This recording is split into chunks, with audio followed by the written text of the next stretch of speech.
Hi there, and welcome back to Shopping for the Real You. I'm Andrea Pflaumer, the author of Shopping for the Real You, available on Amazon and Kindle and print. And today we have a very informative interview that I know you're going to really enjoy with a new friend of mine. Shooey Sindel is a portrait photographer, but she brings more to the table than you would expect from a portrait photographer because she started out as a licensed psychiatric social worker. Here she went back to school to learn photography, and this is a passion for her. The reason I fell in love with being a photographer, I was taking my first photo class while I was pregnant, and I Ah, got my friend, my colleague, to photograph my maternity, and it made me feel like a gorgeous rock star. I felt ah, so loved and beautiful and, the center of attention at a time when I think you really deserve to, have that yeah. special love and care. And so that's what made me start thinking, I love this. This is great. It was really special. So for me, that started off the journey of, oh, yes, photography is more than just getting your picture taken. It can really help you celebrate a special time in your life. Yeah. So, starting with maternity, that's a great time to start celebrating your family. But it could be, a brand new baby. It could be your kid's first walk, when they're Mhm. toddling around. Introducing new family members to your family is a great other time.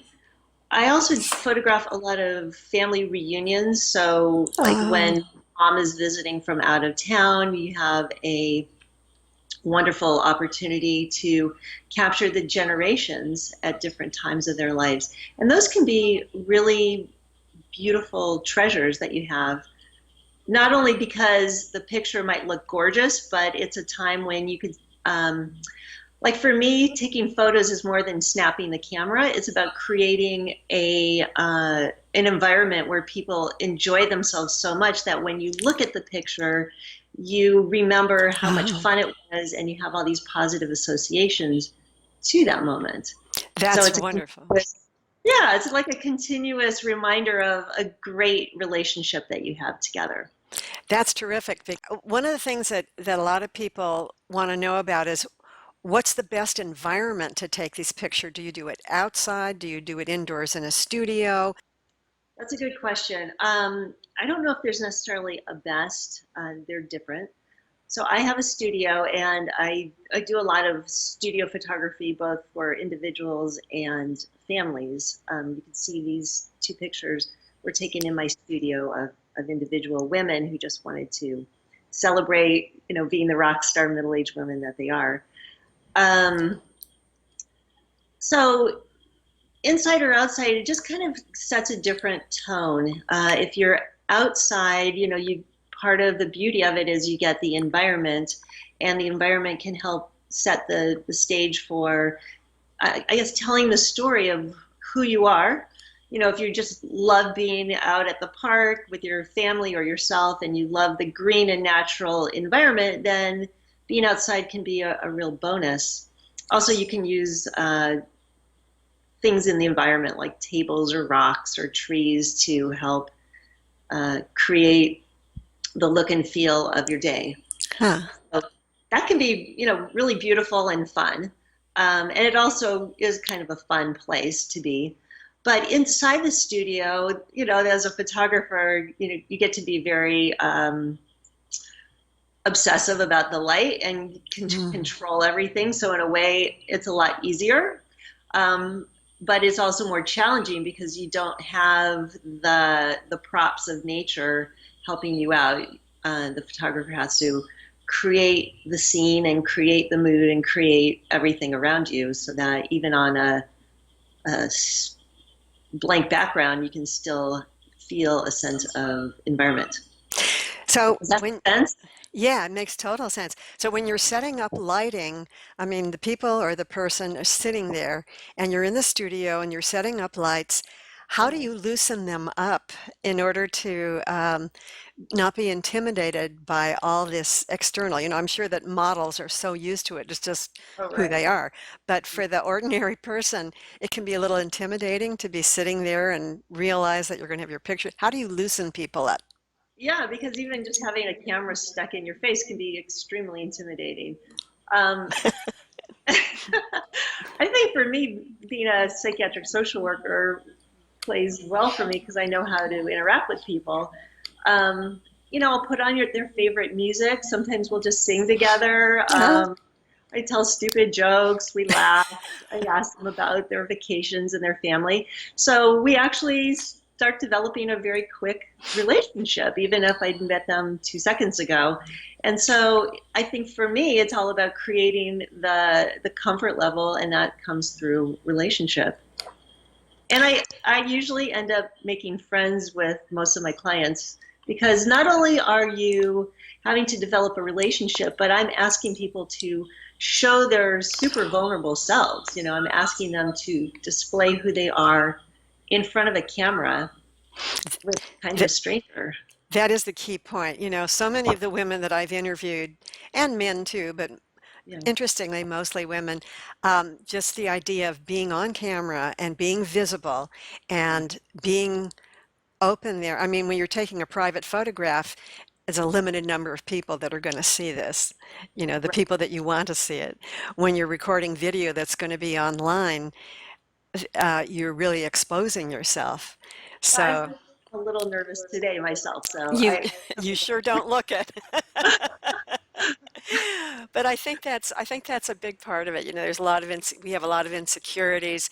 Um, if somebody just says, I've never taken a good photograph, I'm just not photogenic, what can you say to them?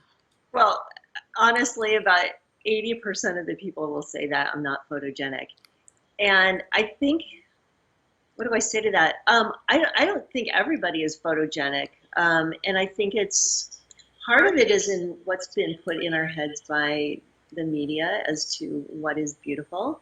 Exactly.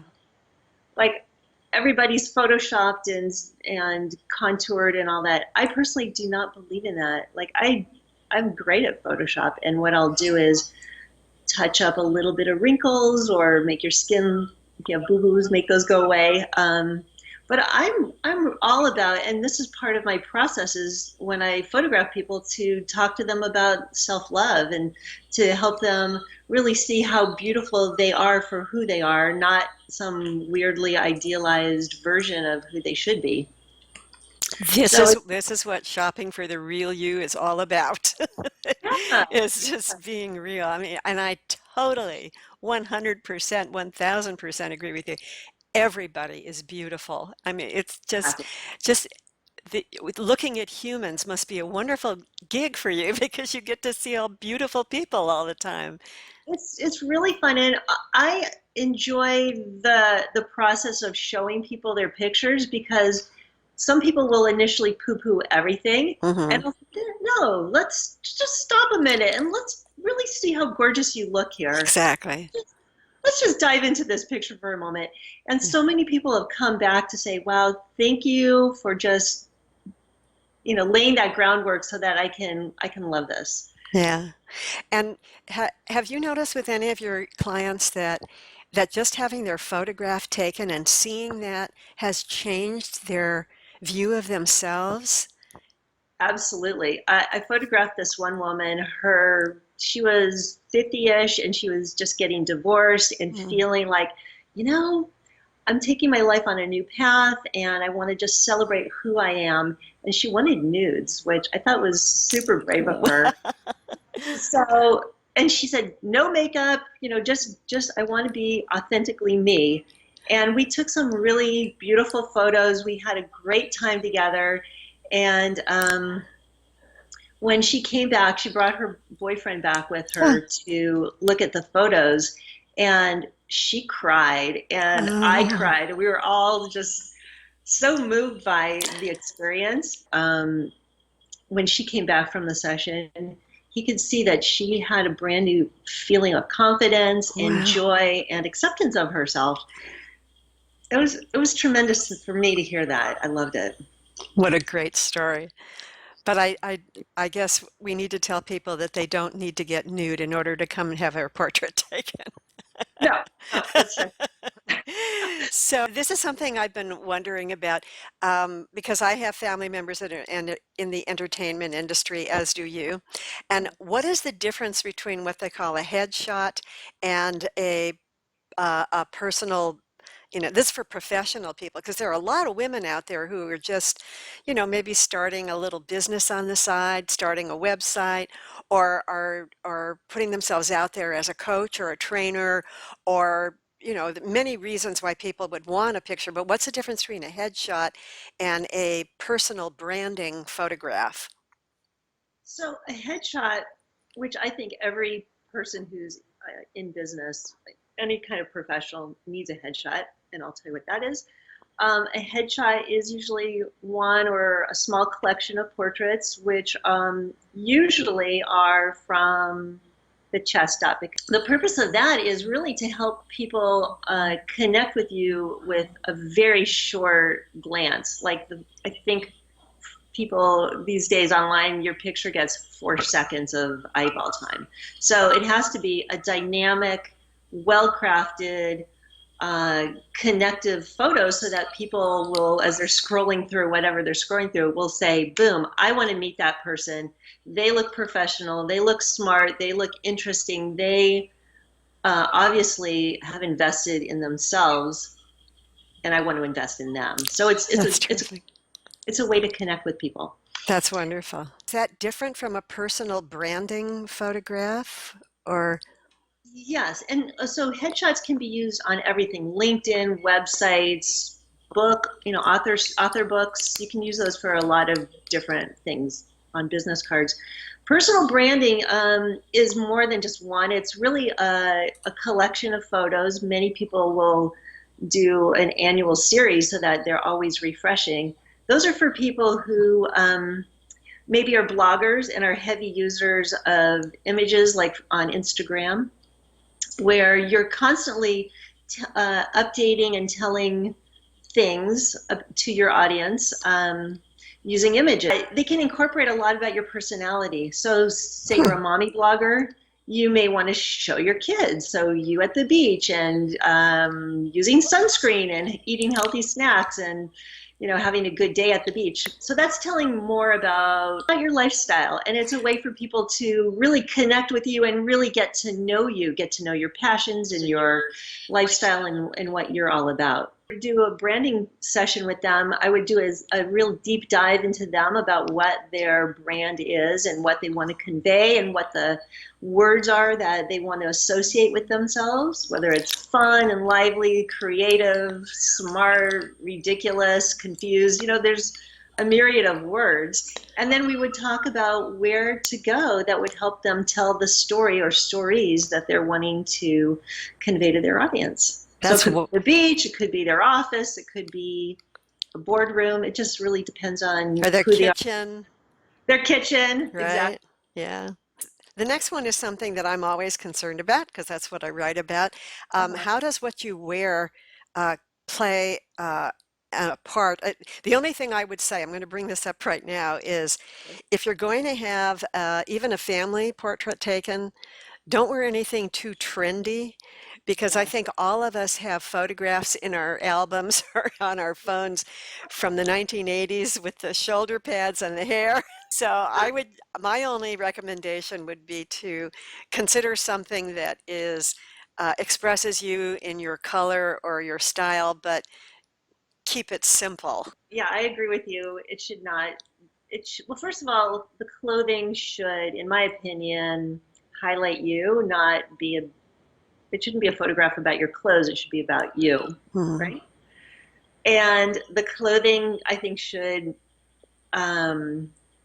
if it's a group shot, people should look like they're cohesive. I'm personally not into the matchy, where everybody wore the white shirt and the blue jeans and they were barefoot. I hate that. But I think you should look like you're a group. So if you choose a color palette of, I don't know, 2 or 3 colors with an accent color, and you all look like you belong together, that looks nice. That's Yeah, great. patterns, I believe that you should keep them either solid or very minimal, unless, like this woman hurt here, she looks amazing in that pattern. Yeah. Yeah. That's part of her personality. But Yeah. I don't think they should dominate who you are. You want to be able to connect with their face first, and then Right. your clothing is like the supporting character, right? Yeah, I Yeah. agree. And the thing is about that photograph and what she's wearing, that's even though it's a dynamic pattern, Uh-huh. it's not a dated pattern. It's a kind of a perennial a I, perennial structure of pattern in the geometric shape of it that perfectly matches and suits her bone structure and her coloring. So that's a different thing altogether. Yeah. yeah, in fact, I would probably send all my clients to talk to you. Thank you. I want to talk to you about the whole concept of selfies. Okay, Um, and right. is there anything people should keep in mind when they're taking a quick selfie to send to somebody, or if they're going to be uh, posting something on a dating site? So if Yeah. you're taking a selfie, you've got this camera. Is it here? Is it there? Um, do you look up? Do you look down? Is there any quick information you can give us about how to take a decent selfie? Okay. Selfies, first of all, I really think you should never ever use a selfie for your business profile. Um, I I actually totally agree. like never. I use them occasionally, like a behind the scenes kind of thing. Right. But I also expect that people aren't going to think that I'm trying to look good. So, okay, the best selfie shot. So there's something called the MySpace shot, and you probably know this. It's where people hold up their cameras like this and are looking down at themselves like that. Yeah. And so why is that like the look is because first of all, when you're looking up, you are stretching your neck, and so that's more attractive Good than point. this, which people tend to do. So looking up is better. You could turn your shoulders a little bit because that's a more attractive way to present yourself. And then um, for a lot of women, they like to look down into their cleavage. So that's the selfie look. Okay. Oh, that's I terrific. say that there were studies done by OkCupid, which is one of the biggest Right. dating sites, and they said that the photos that were taken with a professional camera are looked at and responded to 80% times more than Mm. the handheld cell phone. So there you have it. I think it's absolutely true because you get the lighting right, you get the most flattering angle. Yeah. There's thought been put into it. And you don't have junk behind you. That's Yeah, right. That's right. it's really hard to take your own picture well. Yeah, that's absolutely true. So I'm you're sorry. in the San Francisco Bay Area, Mhm. and if people are coming to the area or live in the area, how would they contact you and how would they set up an appointment to have a photographic shoot with you? I have a website which is shoeysindel.com, and my contact is there. And all you need to do is give me a call, and we can find the right time and the right place for the great photos you need. Wonderful. So I just want to tell our viewers it's ShoeYSindel.com, Shooey Sindel. So Shooey, I want to thank you so much for this. This has been highly informative, Thank very you. useful, and a lot of fun. This was a lot of fun. Thank you so much. You're so welcome. Bye-bye. Okay, bye bye.